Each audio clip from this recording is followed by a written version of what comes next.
Hi guys, and today we'll be looking at this Hornby Great Northern Railway N2 class.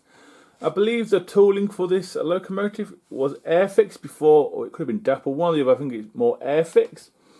We'll see if this tooling does stand up to modern standards or not, or does it need a retool. I know there's quite a few in the Hornby range that probably need a retool. Just my preference, but at first glances, this does look a fantastic livery and model. So let's get into it and see what it's all about, shall we?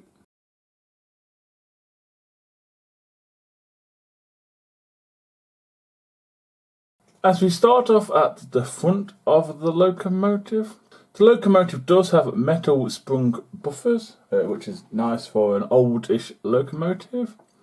The coupling is one of them you can pull out and change for something else. It's just a fit one, it's quite easy. I do like that. We do have a hole where the hook should be, mine doesn't have it. We also have a vacuum pipe as well.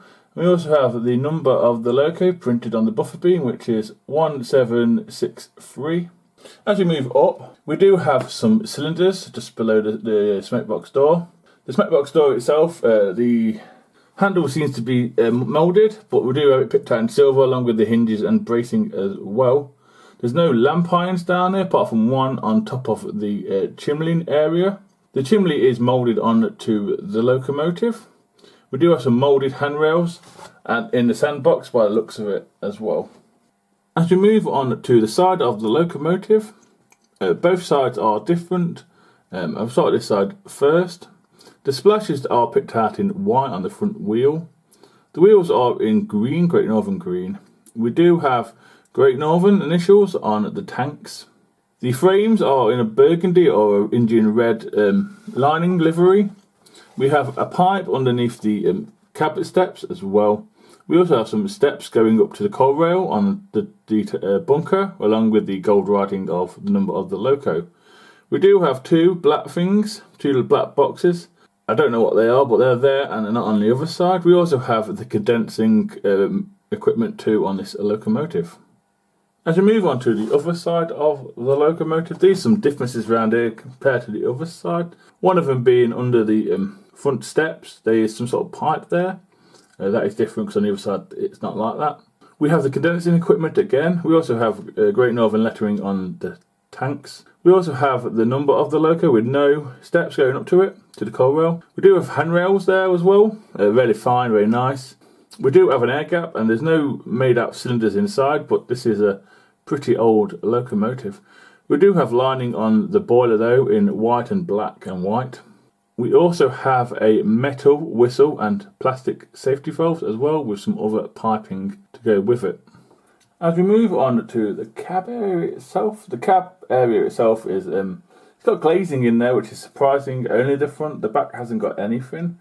There's no cab detail. There is a motor in there for the locomotive, but we do have lining around the outside of the cab for detail. Onto the bunker area or the back of the locomotive. We'll start down below where the buffers are. The coupling itself is a medium one. You can pull it out and change it if you've got the right sort. The buffers are metal and are sprung like the front. We do have 3 holes on the buffer beam for detail parts that I don't have. We also have a vacuum pipe.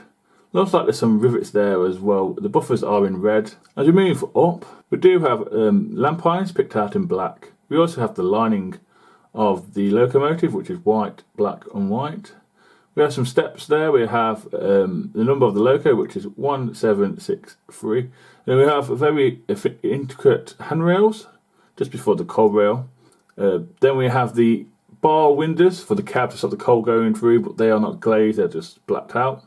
As we do a bird's eye view on top of the locomotive, the coal itself is quite nice actually. It's old, but it's quite nice. Not too chunky, not too small. It is there, it's quite nice. As we move on to the cab area on top, we do have that lining around the cab, which is white, black and white, which is also on the boiler as well. We also have like 2 vents for the cab, which are moulded. Like I said, this is an old model. As we move down across a bit more, we do have the safety valves and whistles with some more piping. Like I said, the whistle is metal, the safety valves is plastic and moulded, it's in green. Doesn't look correct. As we look at the tanks, there's some handrails. We also have the water filler caps there as well. It's quite nice. And we also have the starter of the condensing material for the locomotive, because these would be underground, I believe. We also have the lining on the boiler. The dome. Well, the dome is moulded, and so is the chimney. As we look at the chassis itself, quite a basic one if I'm honest with you. I'm wondering if there's some detail parts in the detail bag that I don't have. I think there could be some brake rigging not there. The rear pony truck does swivel back to the beginning. It's quite a nice one, quite easy. It's quite light actually. You can also see the couplings that you pull out. You can also see the colour of the frames. That would normally be the burgundy or the Indian red, I believe. It's nice. I do like when they do that. The 6 driving wheels do all have pickups. I try and get a shot of the pickups themselves. They are quite far down in the wheels. We also have the front coupling as well. There isn't really much to talk about. We also have, I think, 3 or 4 screws to take the base plate off if you want to maintain your locomotive, clean it up and the rest of it. You also see a cog on the rear driving wheel. That's to lubricate, I believe. I do like it when that happens. It's easy for people who are disabled to maintain their locomotives.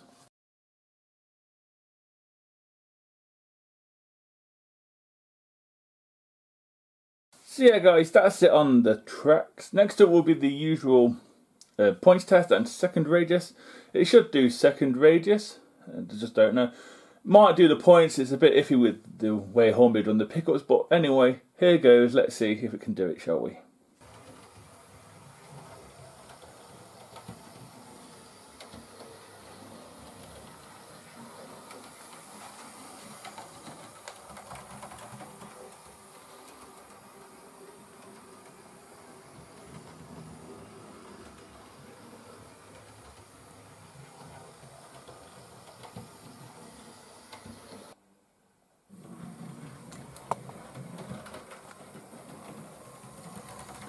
Yeah, a little fast. 30 is a little fast. Still pretty good. So yeah, it managed the points test and the second radius test okay. The second radius test was quite well actually. Points test, a little fast for my liking. I think it's something to do with the pickups in the loco, but not making excuses, just a little fast for my liking. Next up, some slow speed, and we'll wind it at train, and I'll see you at the end. So here goes.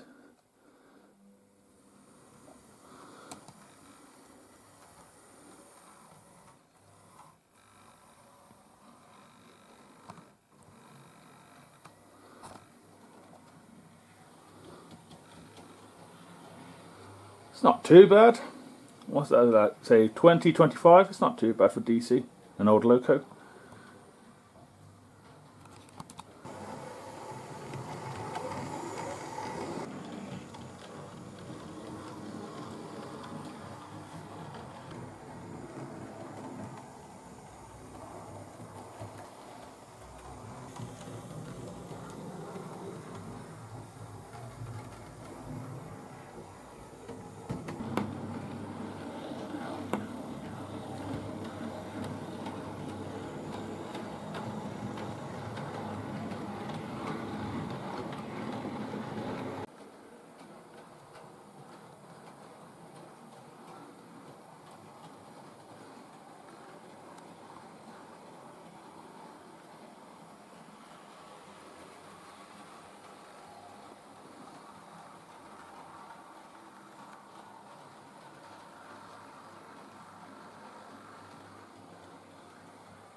So yeah guys, that's the end of the review and running session. Before I give my opinion, I'll show you what it ran with. You probably guessed by now. It's the Hornby generic 4 and 6 wheel coach. The one at the back is a Great Northern one and the other two are LIVERY ones. Quite nice, it's going quite well. I was going to run some full Grizzly ones, but I was unsure. So anyway, yeah, my opinion on the model. The pickups need a little bit improving in my experience. It randomly stops occasionally, stops on point. I don't know if because my pickups were dirty, but I thought they were clean. Yes, the locomotive does, or the model does need a retool. It's, what, 20-30 years old now. It's crying out for a retool. Like quite a lot of Hornby stuff, it needs one. Or at least a reworked chassis with some cab detail in there at least, because overall it's not a bad looking model. I think I picked this up for roughly £45. I think I got it off eBay. It says it was new. I looked at the wheels and it didn't look new, but it runs, it's quite nice, it runs. As you know, I probably got a soft spot for the LIVERY pre-grouping locomotives anyway, so it was a must for me. Would I recommend them to people? At the moment, yes, they're going quite cheap. You can either get the Airfix one, I think it's Airfix before, or the Hornby one. They're quite easy to maintain and they look the part as well. You can get many liveries as well. So yeah, highly recommend these at the right price if you're into your LIVERY pre-grouping or your Great Northern stuff, or just want a small tank engine. So yeah, that's my opinion. I hope you enjoyed the video and I'll see you in the next one. So please take care and goodbye.